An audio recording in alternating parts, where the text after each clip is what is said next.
కాంగ్రెస్ ప్రభుత్వం హైడ్రా పేరుతో విధ్వంసం సృష్టిస్తుందని ఎమ్మెల్యే జగదీష్ రెడ్డి మండిపడ్డారు. సూర్యాపేట సద్దుల చెరువు సమీపంలో గల వార్డులో ఆయన పర్యటించారు.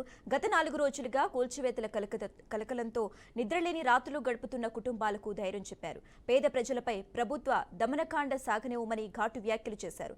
ప్రాణం పోయినా ప్రభుత్వ దుర్మార్గాన్ని అడ్డుకుని ప్రజల పక్షాన నిలబడతామని ఎమ్మెల్యే స్పష్టం చేశారు. సూర్యాపేట సద్దుల చెరువు కింద ప్రాంతం ఎట్టి పరిస్థితుల్లోనూ ఎఫ్టీఎల్ కాదని తొందరపాటు నిర్ణయం తీసుకుంటే ప్రభుత్వమే తీవ్ర ఇబ్బందులు ఎదుర్కోవాల్సి వస్తుందని ఆయన హెచ్చరించారు.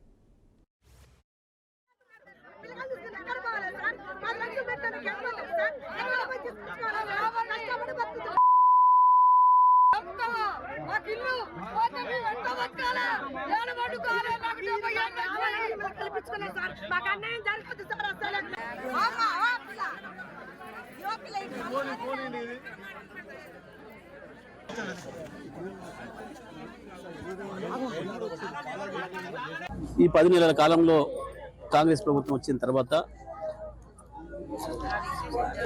పరిపాలన పడికేసింది అనుకుంటే పడికేయడం కాదు, పాంపడగలాగా ప్రజల మీద బుస కొడతా ఉంది. ప్రభుత్వమే విధ్వంసం సృష్టిస్తుంది, రాష్ట్ర అభివృద్ధిని నాశనం చేస్తూ ఉంది. ఒక సోయి లేని ప్రభుత్వం, బాధ్యత లేని ముఖ్యమంత్రి, బాధ్యత లేని మంత్రులు, అర్థం పర్థం లేని పనులతోని లక్షలాది మంది ప్రజల్ని నిద్ర లేని రాత్రులకు గురి చేస్తున్నారు. ఇచ్చిన హామీలు ఏది నెరవేర్చలేదు. ప్రజలు ఎక్కడ తిరుగుబాటు చేస్తారో, ఎక్కడ డిమాండ్ చేస్తారో మమ్మల్ని మా హామీలు నెరవేర్చమని చెప్పి అడుగుతారని చెప్పి భయానికి ప్రజలను భయభ్రాంతులకు గురి చేసి పోలీసులను అడ్డం పెట్టుకొని అణిచివేసే కార్యక్రమాలకి శ్రీకారం చుట్టింది ప్రభుత్వం. కూల్చివేతలు చాలా ఆశ్చర్యంగా ఉన్నాయి. నిజమే చెరువుల్ని రక్షించుకోవాలి, కుంటలు రక్షించుకోవాలి, నీళ్లను సంరక్షించాలి, అందులో సందేహం లేదు. కానీ అదే సందర్భంలో ప్రభుత్వానికి ప్రజలకు సంబంధించిన బాధ్యత ఉన్నది.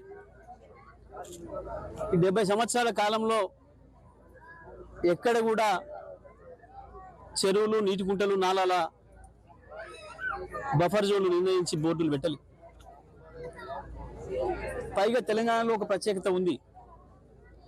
చాలా చెరువులు, సొంత చెరువులు ఉన్నాయి. చెరువుల శిఖంలో కూడా పట్టాలు ఉన్నాయి ప్రజలకి. ఆనాడు రైతుల నుంచి సేకరించకుండా కొంత ప్రభుత్వ భూమి ఉన్న చోట చెరువులు కట్టినరు, కొంత రైతుల భూములు కూడా వానకాలం మునిగేది, ఎండాకాలం తేలేది, ఏకఫసల్ పట్టాలు ఉన్నాయి. ఈ 10 నెలల కాలం